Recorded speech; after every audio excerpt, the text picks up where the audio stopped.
Welcome to the When Helping Helps podcast, the podcast that helps you help others. And we're here to pick the brain of Bill McDowell, who's the founding executive director of Second Mile Development, which is an incredible organization, has helped so many people in Huntsville, Alabama. And Bill, I was wondering for this first episode if you could just tell us a little bit about why did you start Second Mile?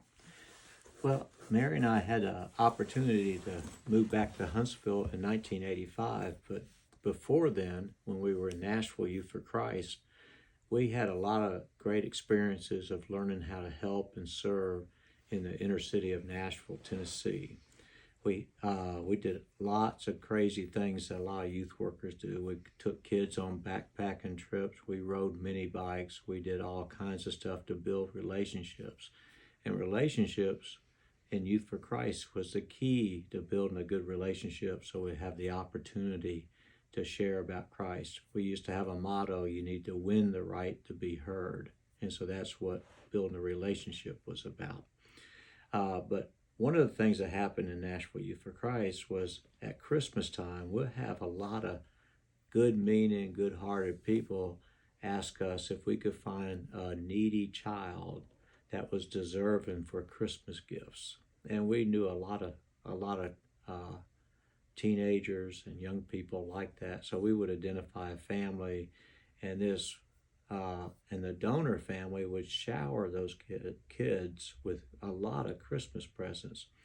And being naive about giving, we would show up, a few days before Christmas at the mom and dad's apartment with all these gifts, and we would let them know we're coming, but we would find that the mom would answer the door, and she was always very reserved, and it was a very awkward scene as we presented the gifts.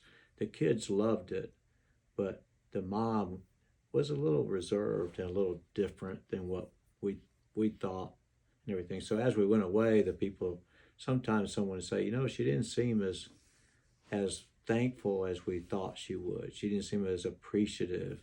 And being a good youth worker and everything, I would make up stuff like, she didn't know how to thank you. It's kind of an awkward thing, and just trying to gloss over it.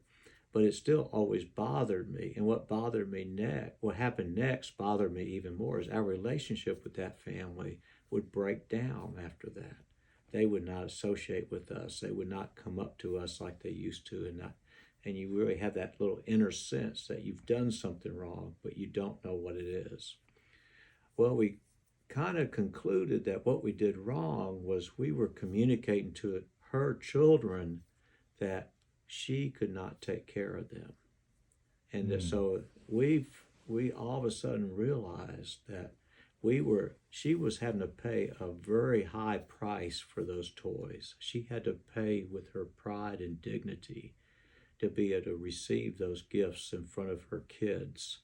And so we thought we would never do that again. We wouldn't ever do anything that would jeopardize the pride and dignity of some of the folks we serve, because we wanted to be friends and be good neighbors with folks.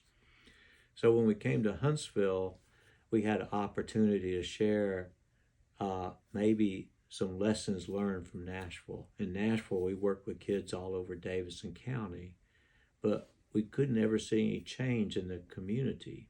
All that we got to work with some of those kids about maybe 5 or 8 hours a week, but they stayed in their neighborhood all the rest of the time. So we looked for another model, and we decided that we need to work with a whole neighborhood, not just with teenagers or young people. And so in Huntsville, we invited a group of people that was interested in maybe some new ideas for a new nonprofit. And we had about 20 guys show up at the Shoney's that's no longer there on the Parkway. And we met in their back room and made a couple presentations and invited the people that wanted to know more. And a small group of men met afterwards at another meeting to talk about what to do. And so we took off and started Second Mile Development to work in 2 census tracts of Huntsville, Alabama. So you had the experience of discovering that the free toys at Christmas came at the cost of a parent's dignity, and It, that was maybe too high a cost to those free toys. that was way too high a cost for us because our purpose was we want to become a good neighbor and a good friend, Mm. and we were not about the toys. And but as we progressed, there's this tremendous need of people to express their love for other people by gift giving. And so we had that brought up the question, how do you give and not affect the pride and dignity of the recipient? It's a it's a it's a very difficult question because we're all confronted with people at some time asking for something, or should we give it, should we not give it, what's the boundaries on that, when's it too much, too little, what's the right thing to do. And so we discovered that the best way to give is you have to have a cost to it. Just like your friendships, David, and my friendships, there's some reciprocity in them. Our true friends, we do things for one another, and we don't expect to pay back, we just naturally do things for one another. Right. But in something like this, I guess the way to really get a hold of the feeling might be is if you've ever had someone buy something for you that you didn't want them to pay, there's a real awkwardness feeling in that. Uh-huh. And I think that's the feeling that givers end up projecting to low income people when they really don't know what to do. But the only way we know to give and to serve is by giving freely. Mm. We don't set up the systems for them to take care of themselves. So in Huntsville, we decided to as people wanted to give something at Christmas, we asked if we could take the new toys they gave us or money to buy new toys, and we would put it up into a store and invite the families to come by and shop. And now we did a very poor economic thing is if a toy cost $50, we sold it for $25. Uh-huh. And also if someone didn't have any money to buy it, we would allow them to work for credit to buy it. So we made it possible for anyone to buy their family's gifts whenever they wanted to. Excuse me. Or they could pay for it, or they could also just earn it as well. And the beauty of that is we got out of the judgment part of it about how much does someone need. And it's interesting, we had parents always ask us, and they still do, like, how many things can I get for my 2-year-old? How many things can I get for my 4-year-old? And we say the same thing Walmart would say. That's up to you. Whatever you can afford to do, you'd make those choices. Those are not my choices. That's a parent's choice. So we feel like it's a lot better way to give. And the other thing, there's a real neat kingdom economic system that's going on here.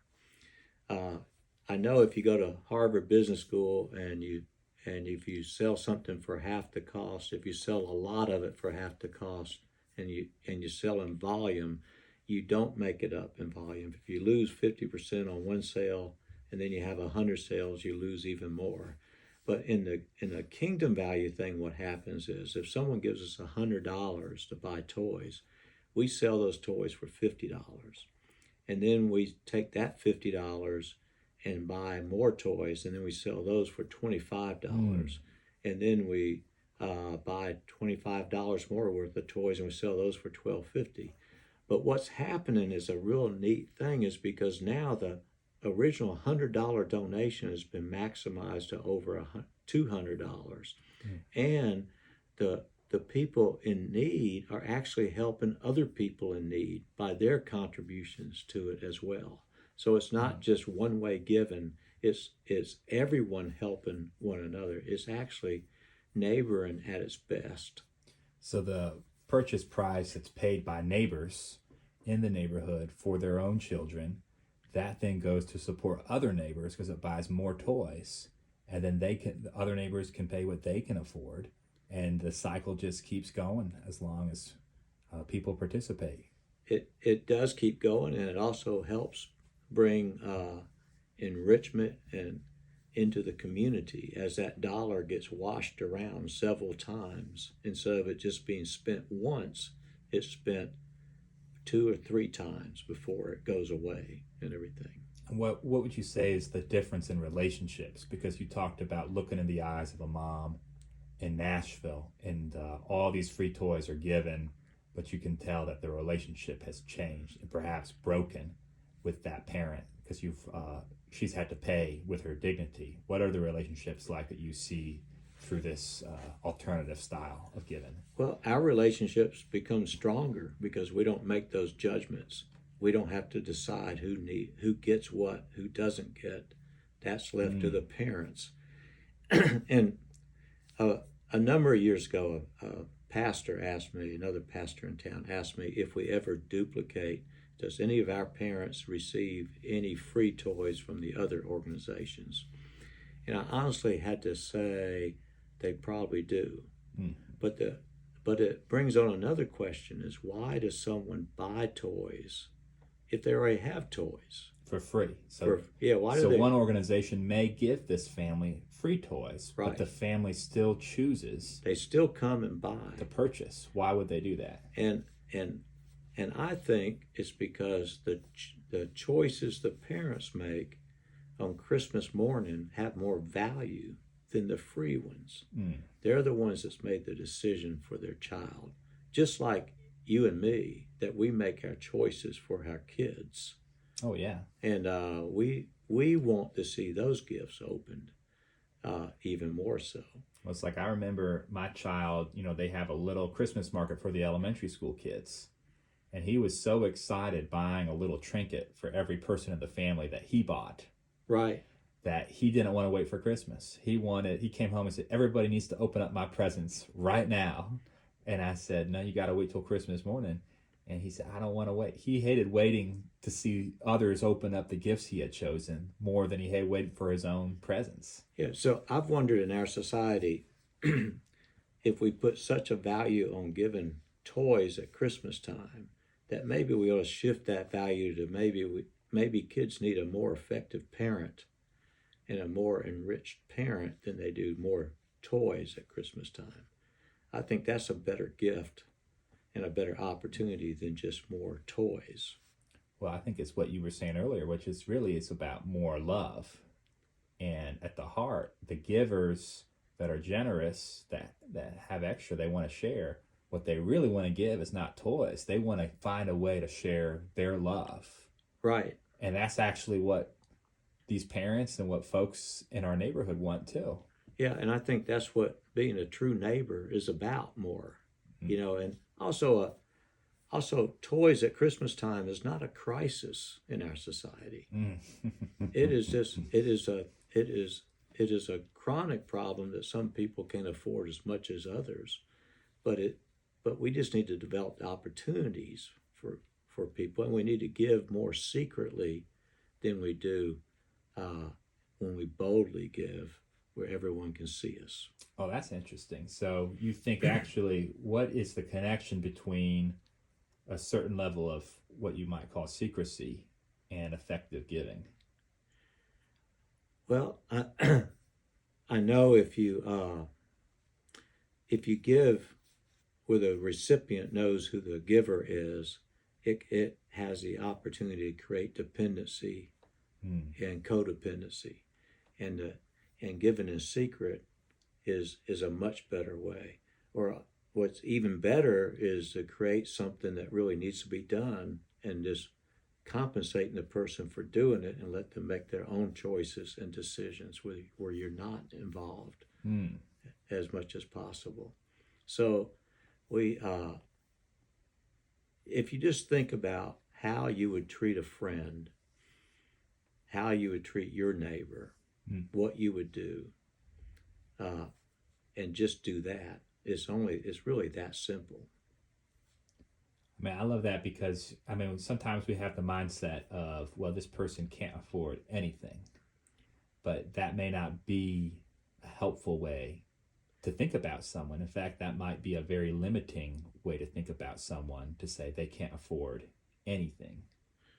I think it is because if we create a space where they can buy that is more affordable, or if they can work for it, we have made the opportunity there, and we can be there with them while they worked in that opportunity, and also help them shop, help them choose, talk about their things, and all of that is relational building.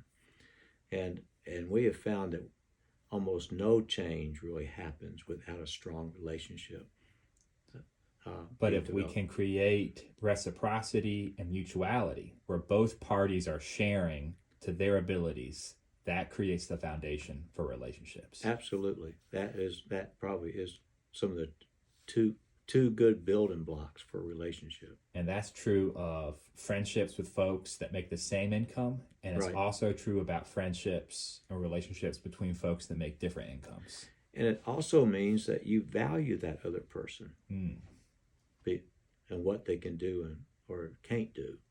You're not making any judgments on them. You're just accepting them for where they are. right.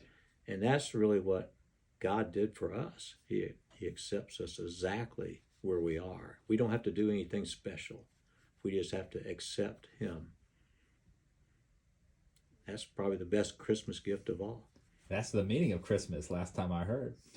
I, that's what I heard too. Oh, man. Well, thank you, Bill, for sharing a little bit about the beginnings of Second Mile and about how we all can learn to make better friends and give better help to one another, because that's what we all want to do. But So, thank you, David. We got lots of stories to share. well, we'll look forward to the next episode, and thank you, everyone, for listening.